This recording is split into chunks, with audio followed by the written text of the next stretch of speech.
In other times that we have spoken to you, you felt quite strongly about certain topics and how old linear ways of being and doing things in this world are holding people back. And one thing that you've mentioned was slavery to freedom. So what is your advice on making that shift? Well, this is a huge topic because we've been moved into slavery drip drip for tens of thousands of years. And it's a time now where we have to shift and say, okay, how do we get out of elements that are still enslaving us, and how do we actually start empowering ourselves? So the whole concept of from a consciousness shift is the first thing you got to look at. What are the elements that you think authority is having some sort of hold over you? How can you shift out of that? And how can you move into freedom, which allows you to create and allows you to be more magical and allows you to be the fullest person of who you are?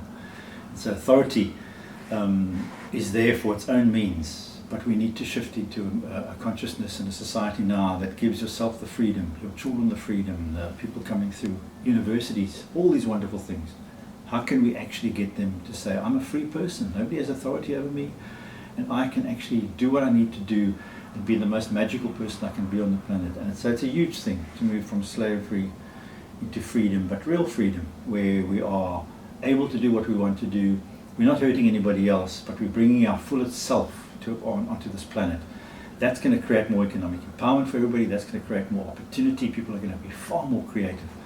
And so that shift from slavery into freedom is something we're going to be conscious about, and we're going to move into that space. And Dream Exchange has actually been set up for that, so that people can go on there and say, without any rules or limited rules, I can create what I need to create and offer that to the world. Now that's empowering, that's freeing, and that's a shift out of slavery. That's what we'd like to see happen as a consciousness shift. And it's got to happen now, otherwise we're just going to be doing same for the next 10,000 years.